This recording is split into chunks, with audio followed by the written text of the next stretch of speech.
Welcome back, it's Chris from the Hagon factory.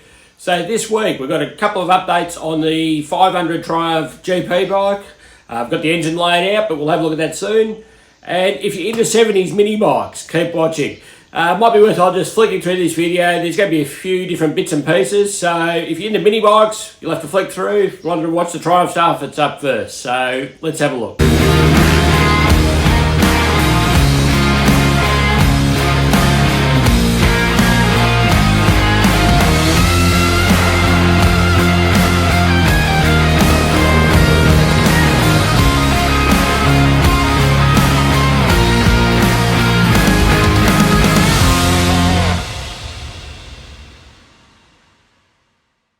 Today we're in Al's lounge room and we're going to have a look through the GP 500 Triumph engine. He's been working on that lately, so let's get into it. Okay,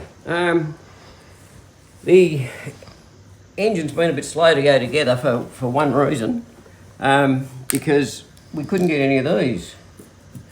They go each side of the bearing on the timing side, and I've been told that you must have them. So. But you can't buy them as a new part apparently. I've tried a few places and I have been told by one of the major suppliers in Melbourne that they can't be bought as a spare part. And apparently it's not a wise move to leave them out. They go each side of the main bearing. Like so, the bearing goes in, then this one goes on top, and then it's held all together by that circlet. Okay, yep, it's got a big circlet. Yeah, got the big circlet. Now this bearing is peculiar to these Grand Prix motors. This is a roller bearing on the timing side instead of a ball race. And that's a new old stock Hoffman bearing, which are my favourite bearings. I absolutely love them. Where'd you find that one? I got it through Bendigo Bearings. Yep. Now. So they got that quite easily? Yeah, they didn't seem to have any trouble getting that. Yep, they're normally pretty good down there, aren't they? Yeah, I wouldn't say it was cheap, but no, there it is. At least you can get it. At least you can get it. Now, on the drive side, they have a different bearing.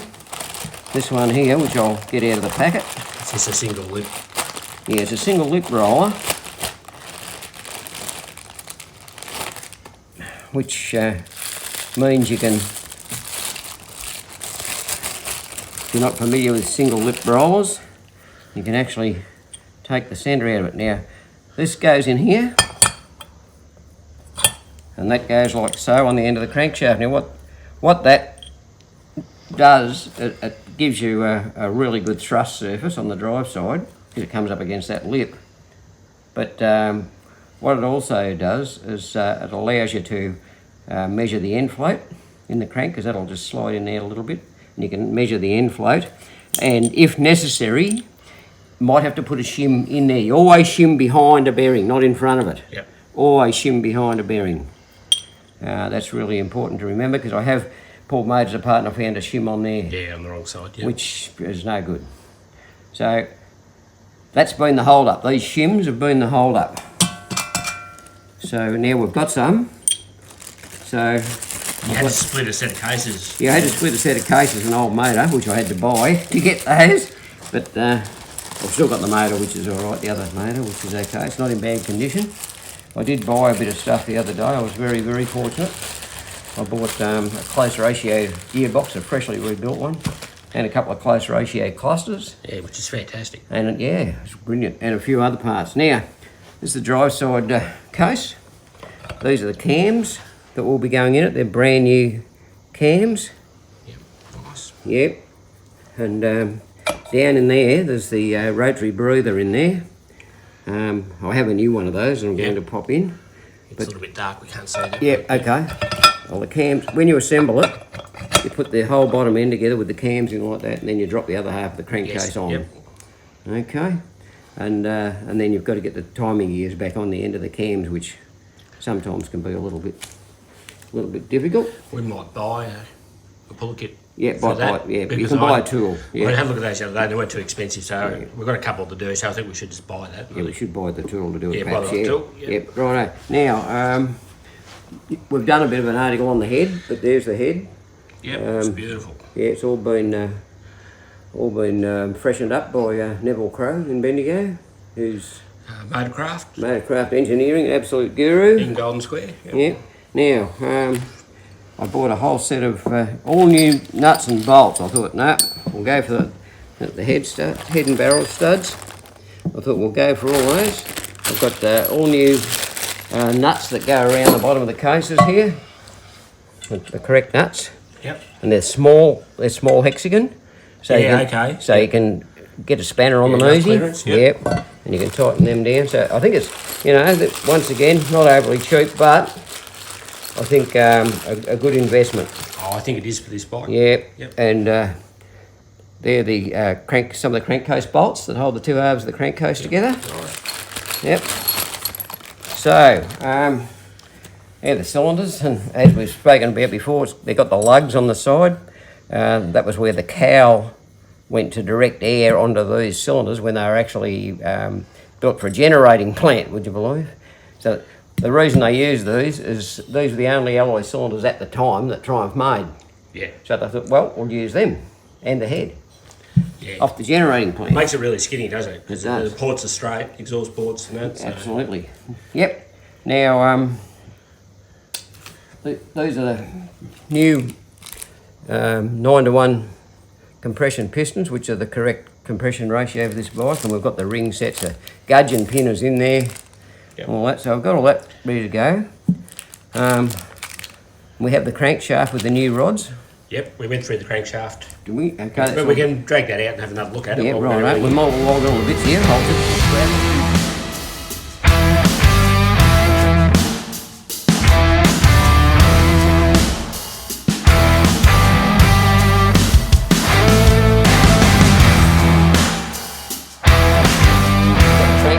Again with the new rods, the Daytona rods with shell bearings instead of the old white metal things.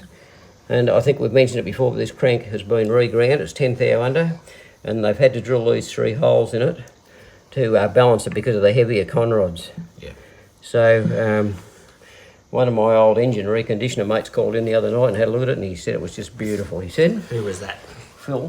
Phil Baker. Yep. Phil Baker.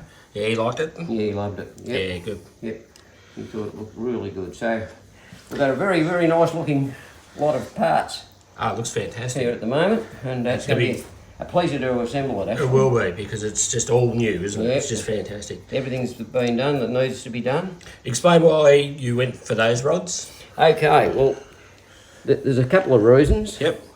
The main reason is that the old ones were white metalled. Which means you have to get them white metalled again, and then you have to get someone with a conrod borer to rebore them and all that sort of thing. But the main reason was the conrods in it were the age of the bike. 1949, yep. Yeah, and who knows how often they've been over revved and who knows what else. And really, they could have fractures. Yeah, exactly. And we don't want this thing to let go and destroy the Grand Prix crankcases. It wasn't a cheap process. No, it's not, but it's still, in the whole scheme of things, it's not that expensive. No, really I think it's well worth it. Yeah. It's something that you need to do. Yeah. Like, it is well worth it. Like, it might save a blow up What later would on. it have cost to do the crank? Couple of grand? Oh, no, probably $1,500.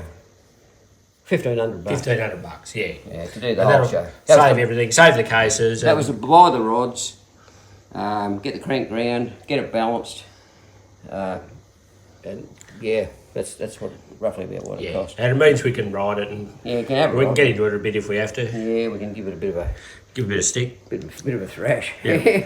when we get it all back together. But that's where we're up to. Excellent. So I'd say very, very soon I'll be putting the bottom end together. And we'll do a few videos on putting the bottom end together. Yep. As well, we'll go through that like we did with the 350 Velo engine, and the 350 Velo we will try and start soon. Yep. We've had a few other commitments in the last couple of weeks, but we will get to it. Yep, we will.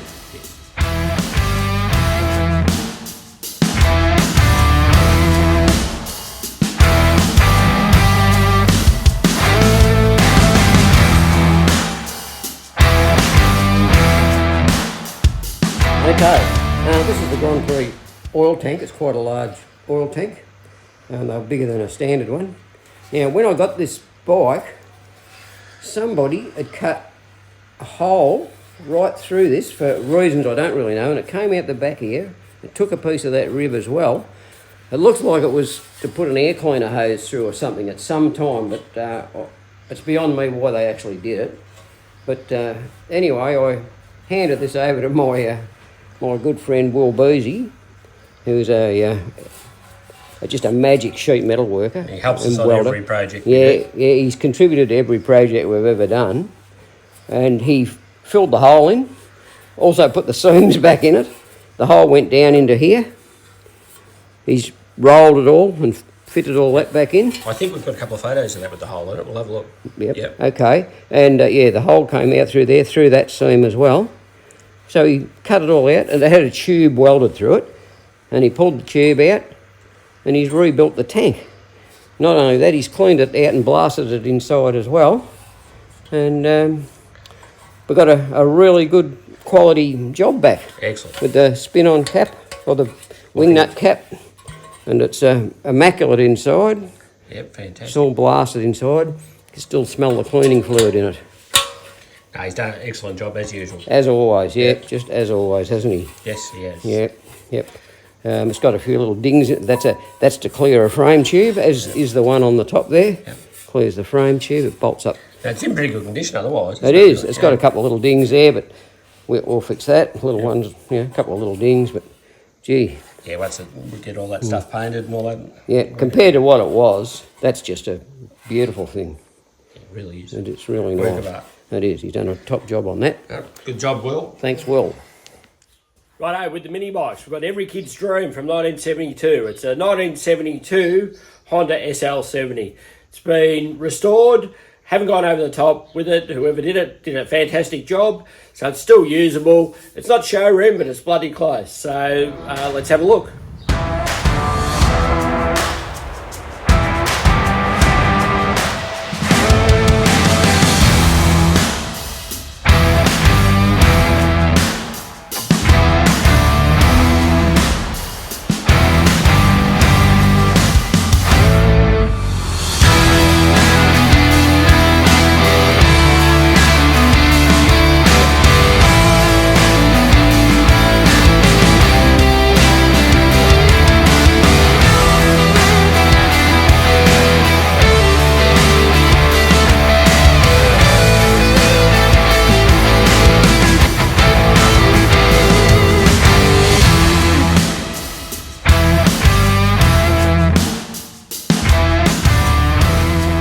Bike number 2, one of my favourites. It's about 1974, it's a Honda MR50.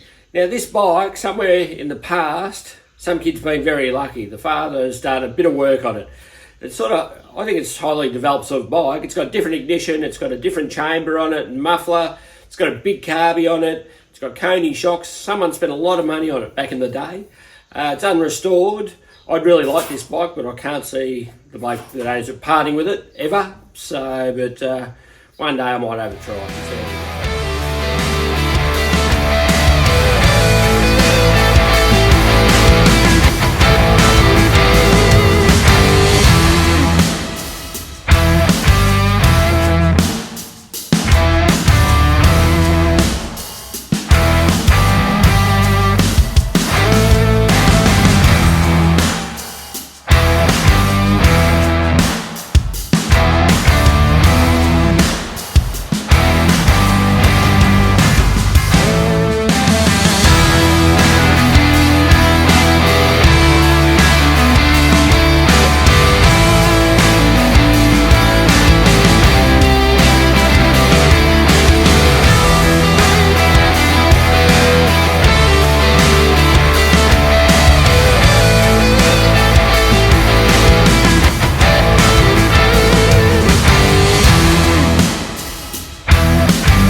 Right, mini bike number 3 is a Taz.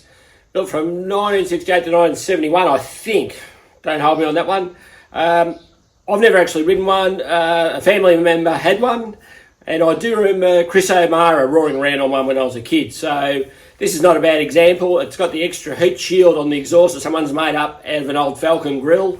But other than that, she's a pretty good looking bike. So let's have a look.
Every other week.